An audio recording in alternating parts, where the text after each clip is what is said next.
1947, Roswell, New Mexico.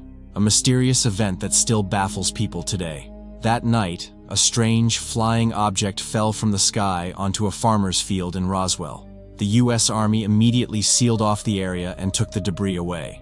The official statement said it was just a weather balloon. But the farmers who arrived first that night had a different story. They saw a crashed flying saucer and some strange creatures lying near it that did not appear to be human. Who were they? What was that machine? No one knows to this day.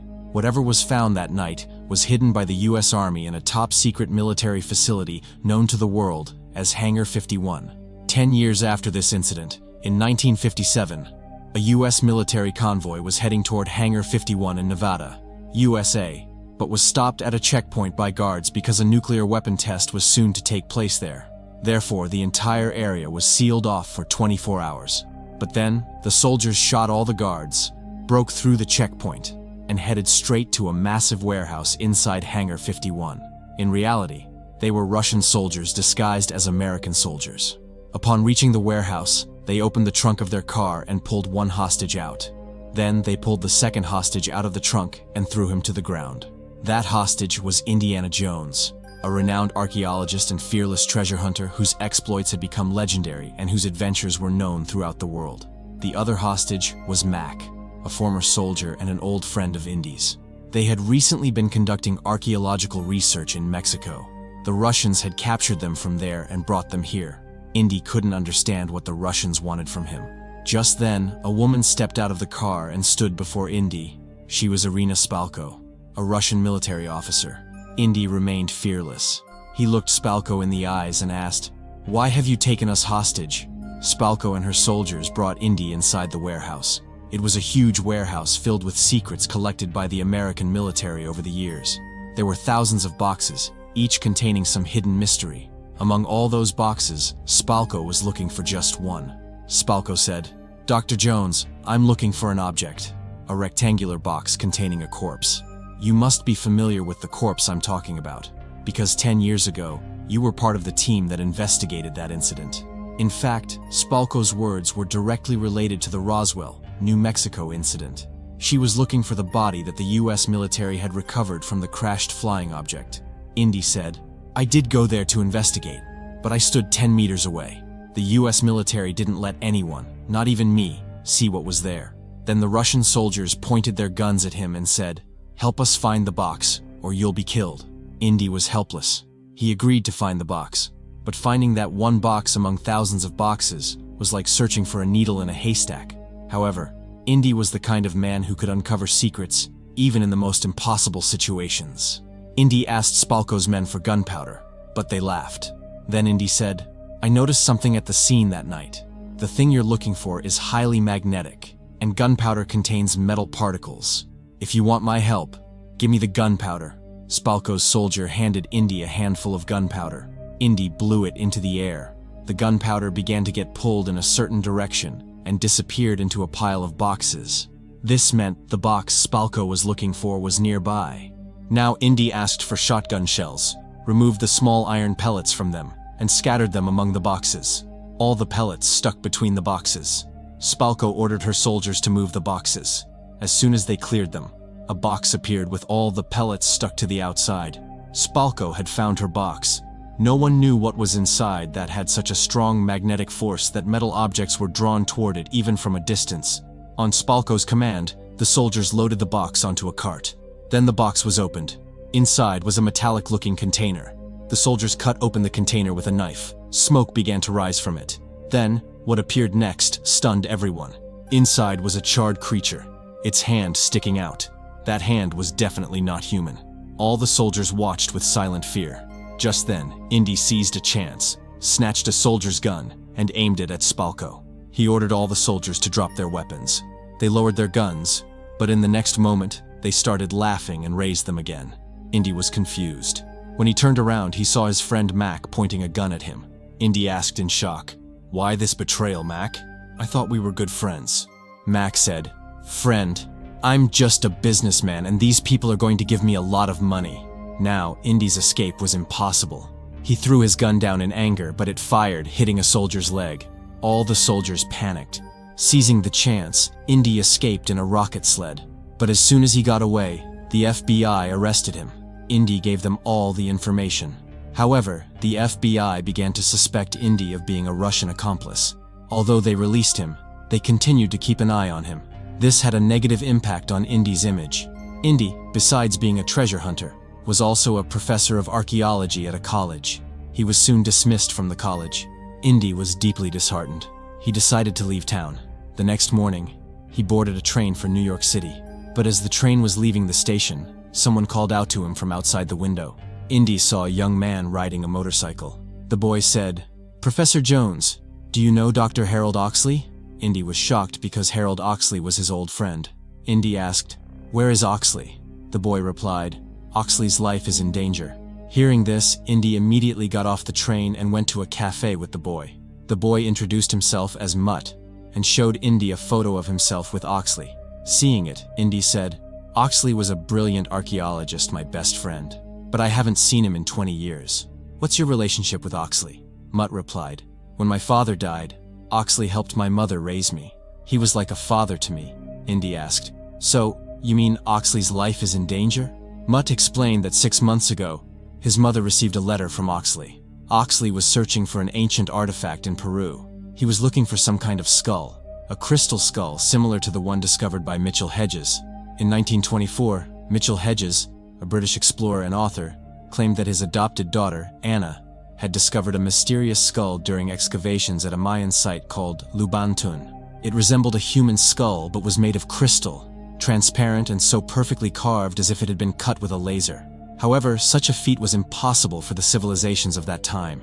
Legend says that the crystal skull possessed psychic powers, healing abilities, visions of the future, and the power to control the minds of others. After seeing the skull, many people experience strange hallucinations and dreams. Even today, the skull remains a mystery. Indy shared his opinion, saying, "Many crystal skulls have been found around the world. I personally saw one in the British Museum, but they're all fake. Even Mitchell Hedges' skull is just a work of art made by human hands. There's no mystery." Then Mutt said, "You won't believe it, Professor, but Oxley wrote in a letter that he had discovered a completely genuine crystal skull. He said he was now taking the skull to a place called Akator, but I don't understand what this Akator is." Indy explained, "Akator is a mysterious mythical city, a lost city. It's believed to still be hidden somewhere in the Amazon jungle. Francisco de Orellana, a Spanish explorer, called it El Dorado, meaning City of Gold. It is said that 7,000 years ago, an ancient tribe called the Uga tribe was chosen by the gods to build a city entirely made of gold. It had paved roads, modern waterways, and engineering that seemed thousands of years ahead of its time. In 1546, Francisco de Orellana and 6 companions went to the Amazon in search of Akator, but they disappeared deep in the jungle. To this day, no one has found their bodies or any trace of them." Hearing this, Mutt asked, "But why was Oxley taking that crystal skull there?" Indy replied, "Because the crystal skull has a deep connection to Akator. It is said that in the 15th or 16th century, a mysterious crystal skull was stolen from Akator, robbing the city of its power. It is believed that whoever finds the skull and returns it to the temple of Akator will inherit its immense powers." Mutt asked in surprise, "What kind of power?" Indy, avoiding his gaze, said, "I don't know. It's just a story. Now tell me, who is threatening Oxley's life?" Mutt explained, "After reading the letter Oxley sent, my mom felt like he had lost his mind. She went to Peru to find him, but it was too late. Oxley had already been kidnapped, and now those same people have taken my mom too. In fact, Oxley has hidden the crystal skull somewhere, and the kidnappers think my mom knows where it is. If she doesn't find the skull and give it to them, they will kill both my mom and Oxley. My mom told me, only you can help me now. Only you can find that crystal skull." Mutt continued, handing Indy a letter. 2 weeks ago, I got a call from my mom. She had managed to escape from the kidnappers and was hiding from them. During that time, she mailed me this letter from Oxley." Indy opened it and looked at it. It was written in an ancient language, but before Indy could decipher it, 2 unknown men surrounded them. They had guns. They asked Indy to take the letter and quietly come with them. However, their manner of speaking exposed them. They were Russian spies. Indy and Mutt pretended to go with them. Then Mutt created chaos in the cafe. Using the crowd, Indy and Mutt escaped. Seeing the Russian spies there, Indy realized something. He said to Mutt, "These Russians are your mom's kidnappers. Actually, your mom didn't escape from them. The kidnappers let her go so she could mail this letter to you, and you could deliver it to me. The truth is, the Russians want me to translate this letter." Somehow, Indy and Mutt escaped the Russians and arrived at Indy's house. After carefully examining the letter, Indy deciphered something. It said, Cohoma, an ancient South American language that became extinct 3,000 years ago. It was spoken by the Mayan civilization. Indy understood the language. Smiling, he told Mutt, "This is a riddle. Follow the lines on Earth that only the gods can see. These lines will lead you to the cradle of Orellana, who is found imprisoned among the living." Indy understood half the riddle right away. He said, "Lines that only the gods can see. That means the Nazca lines." Hearing this, Mutt asked, "Nazca lines?" Indy opened a book containing drawings. Indy told Mutt, "These are geoglyphs, giant ancient drawings. These massive figures were carved into the Peruvian desert in ancient times. They stretch so far out that if you look at them from the ground, you won't see anything. But from the sky, they're clearly visible. Only God can see them, because he's above." Oxley wants to tell us that the skull is somewhere in Nazca, Peru. Indy and Mutt immediately boarded a flight and arrived in Peru.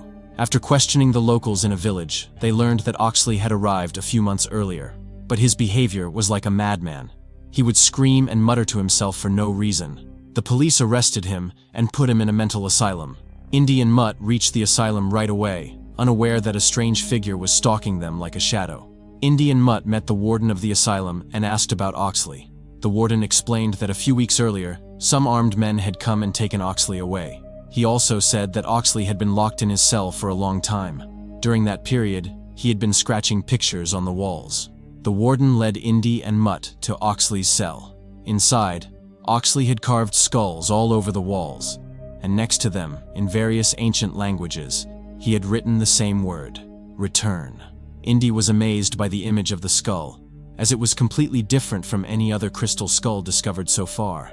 But the question now was, where had Oxley hidden the crystal skull? And what did Oxley's riddle, the cradle of Orellana, mean? Indy had assumed that Orellana's cradle referred to the birthplace of the Spanish explorer Francisco de Orellana. But Orellana was born in Spain. So, what did that have to do with Peru? Indy was thinking deeply when he noticed a dust-covered figure on the floor. When he brushed the dust away, he understood something. He told Mutt, "I was wrong. In the Mayan language, cradle doesn't mean birth, but death. Orellana's cradle means Orellana's grave." Mutt questioned, "But you said Orellana and his 6 companions disappeared, so how can there be a grave?" Indy replied, "Oxley found them. The figure you see on the floor is Orellana's grave, and it's here in Peru." That same night, Indy and Mutt arrived at the cemetery. The thousands-year-old cemetery of the ancient Nazca civilization had turned into ruins. There was nothing visible, except broken walls and spider webs. Then Indy spotted a human skeleton protruding from a wall. When he pulled it out, he found a hole behind it with 2 ropes hanging. Indy pulled one of the ropes, and a passage opened in the wall in front of him. Indy confidently went inside with a smile, but Mutt was terrified. He saw poisonous scorpions, spiders, and human skeletons everywhere, but those skeletons were strange. Their skulls were long and stretched, just like the drawings Oxley had made on the walls of the asylum. Mutt asked, "Why are their skulls so elongated?" Indy explained, "In ancient times, the people of the Nazca civilization used to tie their children's heads tightly with ropes or wooden strips, so that their skulls would grow in a long and flat shape." Mutt asked, "Why did they do that?" Indy answered, "To honor their god." Mutt replied, "But God's head isn't like that." Indy said, "It depends on who they believe in." Saying that, Indy reached a tunnel. Inside the tunnel was a large, rounded rock, but it was stuck against the ceiling and blocking the way forward. Indy climbed over the spherical rock. As he reached the other side, the rock rolled and tilted, revealing a secret chamber. Indy and Mutt entered the hidden cave. There, they saw footprints on the dusty ground, as if someone had recently gone in and come out. As they went further inside, they found something shocking. 7 mummies, Orellana, and his 6 men. This was Orellana's tomb. Indy cut open the wrappings of one of the mummies. Inside was a dead soldier, but he looked like he had died only yesterday. Indy and Mutt were astonished, but within moments the body crumbled into a skeleton. Mutt looked at Indy in confusion. Indy explained, "It was preserved for 500 years. Because of the lack of air, the body didn't decay. Just then, Mutt spotted a mummy, whose wrappings were already torn off. Indy opened it and found a corpse wearing iron armor. The face of the armor was made of gold. Seeing it, Indy said, "This is Francisco de Orellana, known as the Gilded Man." His hunger for gold was endless. Indy removed the golden mask from the armor. Inside was Orellana's skull. Then Indy noticed something strange. Picking up the gold coins lying nearby, he said, "Someone has been here." But strangely, he didn't take any treasure. So what was the reason for coming here? Suddenly, the gold coin in Indy's hand flew by itself and landed behind Orellana's corpse. Indy moved Orellana's body aside, and he and Mutt were stunned by what they saw. Hidden behind the corpse was a crystal skull, a long, stretched skull made of pure quartz crystal. No joints, no cuts, no tool marks. It didn't seem like a human-made object at all. It looked as if it had come from another world. And the most surprising thing was that despite being crystal, it was attracting objects like a magnet, even non-magnetic things like gold. From the shape of the skull, it was clear that the ancient Nazca people considered it their god. Mutt asked, "Do you think this is the crystal skull brought from the lost city of Akator?" Indy replied, "I wonder if Oriana and his companions found it while plundering ancient Amazon civilizations. As they headed for their ship, the tribesmen might have chased them, or perhaps they fought among themselves, driven by greed for the skull. Eventually, they were all killed, and the tribesmen collected their bodies, mummified them, and buried them here. Then, because of religious beliefs, they left the skull behind. Centuries later, Oxley arrived here and found it. He took it and set out in search of the lost city of Akator. But one thing remains unclear. He put the skull back where he found it. But why? With this question in mind, Indy and Mutt stuffed the skull into a bag and emerged from the tomb. But death awaited them outside. Indy's traitor friend Mac was standing there with armed Russian soldiers. They kidnapped Indy and Mutt along with the skull and brought them to a secret camp deep in the Amazon jungle. They tied Indy to a chair. Shortly after, Russian Colonel Spalko arrived. She said to Indy, "Nice to meet you again, Dr. Jones. You must know what Oppenheimer said. Now I am become death, the destroyer of worlds." He said this after the invention of the atomic bomb. But now that quote applies to me, because I am going to create a weapon that will allow us to rule the entire world, and you Americans will live in fear. Hearing this, Indy asked in surprise, "What kind of weapon?" Spalko replied, "A mind weapon. With it, we will be able to control and rule the world." Indy laughed and said, "Now I understand why Oxley put the crystal skull back instead of taking it to Akator. Because you were looking for the skull. But what do you think? That crystal skull, worshipped by ancient civilizations as their god, will really give you miraculous powers?" Spalko replied, "No, Dr. Jones. That is not a man-made idol of a god. It is a real skull, but not of a human. It belongs to a creature from another world." Indy was shocked. Spalko continued, "The flying object that crashed in Roswell, New Mexico 10 years ago, which your US Army described as a weather balloon, was actually an alien UFO. We only learned about it after 2 similar alien UFOs crashed in our country." As she explained this, Spalko walked toward a stretcher carrying the alien body that her team had stolen from Hangar 51, the top-secret US military base. At the beginning of the film, they had opened the alien's head. Inside was something unbelievable. The alien skull was made of crystal, the same crystal as the skull found in Oriana's tomb yesterday. Spalko said, "You must know the story of the lost city of Akator, the golden city built by gods. But it's not just a story, it's real. That city truly exists, filled with technology and supernatural powers beyond human imagination. The ones who built it weren't gods. They were the ancestors of these aliens who came to Earth thousands of years ago but somehow got stranded here. Then, thousands of years later, perhaps more aliens were sent here in search of Akator, but they failed to land successfully." Even Indy found it hard to believe what he was seeing and hearing. Spalko continued, "Dr. Jones, thanks to you, I have found the missing crystal skull of Akator. According to legend, if I return it to the Temple of Akator, I will gain the power of the skull, powers humans can't even imagine, and you will help me find Akator." At Spalko's signal, her men brought Oxley into the tent. No one knew what had happened to him. He had lost his senses. He didn't even recognize his best friend Indy. Indy angrily asked Spalko, "What did you do to my friend?" Spalko replied, "We didn't do anything. He's like this because he stared at the crystal skull for too long. The skull has psychic power that drove him mad, but it also showed him how to reach Akator. The directions are locked in his mind, but we can't understand anything he says." Then she looked at Indy and said, Now you will look at the crystal skull. Maybe your mind is stronger than your friends. Maybe you can find Akator without going insane." Indy wasn't afraid. He said, "Why don't you do it yourself?" Spalko replied, "Because the skull reveals its secrets only to those with pure intentions." Saying this, she placed the crystal skull in front of Indy. When Indy looked at it, he became completely absorbed in it. It was as if he was under the skull's influence. Then, Indy uttered a word, "Return." The next moment, Indy began to struggle, as if he was losing control of his mind. Just then, Mac asked Spalko to cover the skull. He said that if Indy went mad, no one would be left to take them to Akator. Spalko covered the skull, and Indy calmed down. Now Spalko had only one option left. She told Indy to ask his friend Oxley for directions to Akator, or else they would kill him. But even then, Indy refused to cooperate. Then Spalko brought Mutt forward, and with him, a woman from the camp. When Indy saw the woman, he was stunned. It was Marion, his wife, whom he had left 20 years ago. And then came another shock.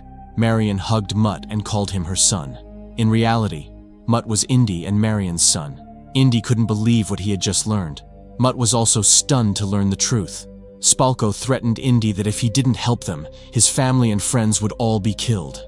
Indy was forced once again to cooperate with Spalko. He went to Oxley and said, "Oxley, my friend, tell them where Akator is or we'll all be killed." But Oxley's mind was completely out of control. He was muttering to himself and moving his hands as if he wanted to write something. Indy gave him a pen and paper. Oxley's hand moved automatically across the page, drawing strange pictures. Connecting them, Indy faced another riddle. Water sleeps until the giant serpent awakens. Indy realized this clue pointed to a specific location. He immediately asked for a map. Looking at it, he said, "There's a giant snake here, meaning the Amazon River. But which river sleeps?" Indy searched for the answer on the map when Spalko pointed something out. "Look, this is the Sono River in Portuguese. Sono means sleep." Indy nodded and said, "Very good. Oxley wants us to follow the Sono River southeast, to where it meets the Amazon River." After learning this, Indy, along with Mutt, Oxley, and Marion, set off in that direction with Spalko's soldiers. They traveled along the banks of the Sono River in military vehicles. Indy knew Spalko's intentions were dangerous. He wanted to stop her from reaching Akator. Mutt and Marion sensed the same fear. Together, the three of them suddenly attacked Spalko's guards, seized their vehicle, and tried to escape. With quick thinking and bravery, they confronted Spalko and her army, rescuing Oxley and taking the crystal skull. Meanwhile, Mac also ended up in Indy's custody.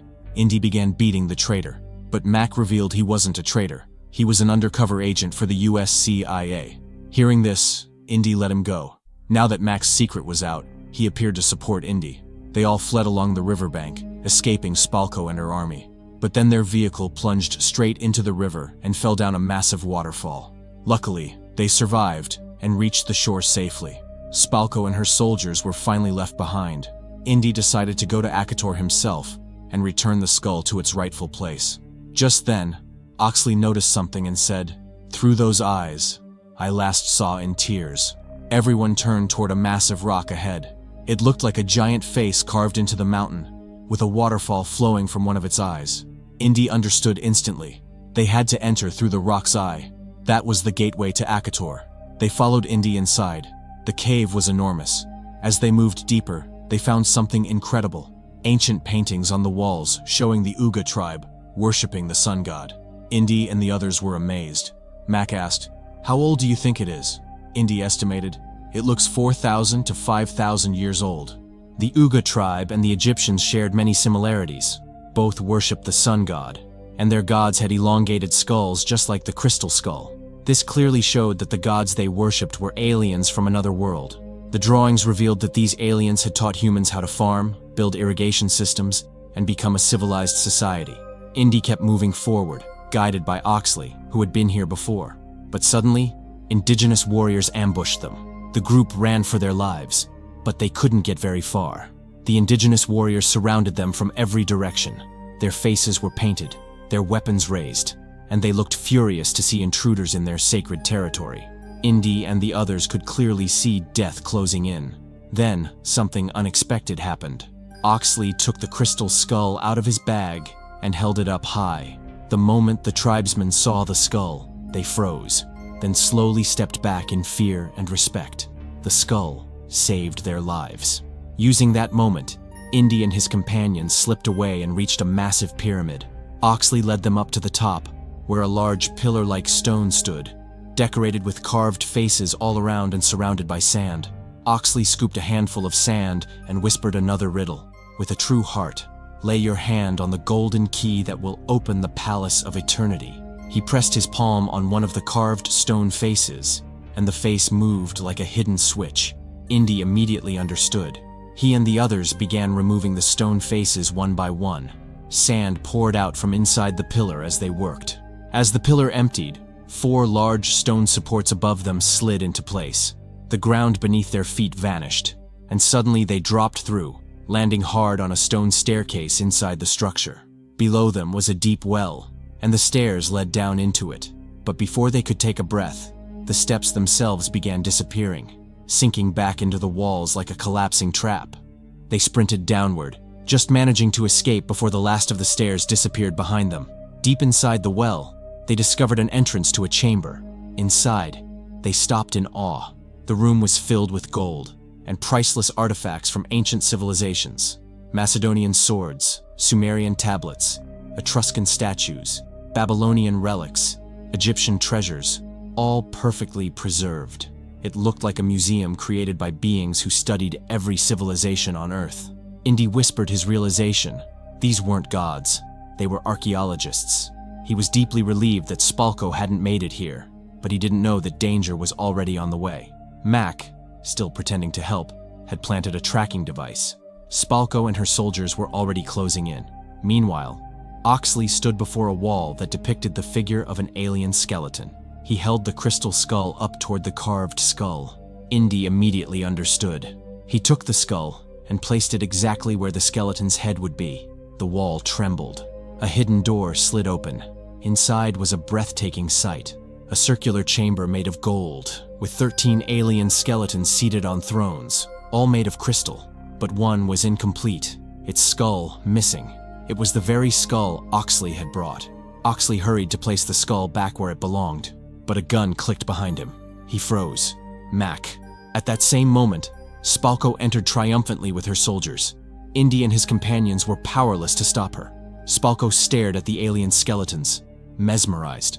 She snatched the skull from Oxley, desperate to claim its power for herself. As she lifted the skull, it suddenly pulled itself into place, locking onto the alien skeleton's body. The skeleton sat upright, glowing with strange life. Oxley stepped forward, eyes glazed, and began speaking in a language that wasn't his. His voice echoed like it belonged to someone, or something else. Spalko glared at Indy. "What is he saying? What language is that?" Indy replied quietly. "It's ancient Mayan. The alien is speaking through him. He's saying he is grateful we returned the skull, and now he wants to give us a gift, a very big gift." Hearing this, Spalko looked at the alien and said, "I returned your skull. I want a gift. Tell me everything you know." The skeleton immediately looked at Spalko, and something inside its skull began to stir. Smoke-like energy started pouring from all the skull's eyes, and in an instant, the entire chamber began to shake.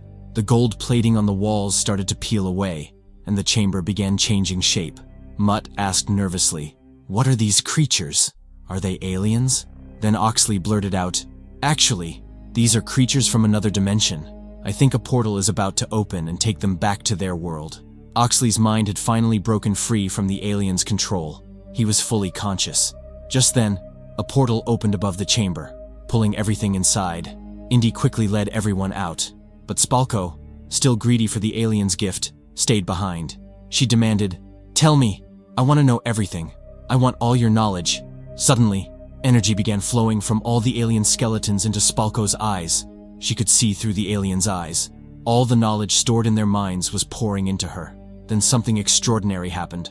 All the alien skeletons merged together, forming a living, breathing alien. The energy became so intense that Spalko could no longer handle it. Her eyes burned, and in moments, she was reduced to ashes. Meanwhile, Indy led everyone out of the treasure chamber, but greedy Mac stopped to grab gold. Indy urgently shouted for him to leave, but Mac's greed blinded him. Suddenly, the chamber itself was pulled toward the portal, dragging Mac along. Indy left him behind and ran into a narrow well with the others. A powerful jet of water erupted from the well, throwing Indy, Mutt, Oxley, and Marion out. They all narrowly escaped. At that moment, an incredible sight appeared. The Mayan pyramid before them collapsed, and a massive alien spaceship tore through the ground. The ship vanished in a flash, leaving behind the ruins of an ancient civilization, now submerged underwater. The aliens had departed Earth. Indy, puzzled by the disappearance of all evidence, asked Oxley, where did they come from? Were they from space? Oxley replied, from a dimension beyond space, where time and physics do not apply. Mutt asked, I still don't understand one thing. Why was the story of the City of Gold created? What we saw wasn't gold. Indy answered, the ancient archaeologists misunderstood the story. In the Uga people's language, gold actually means treasure. He smiled, but their treasure wasn't gold. It was knowledge.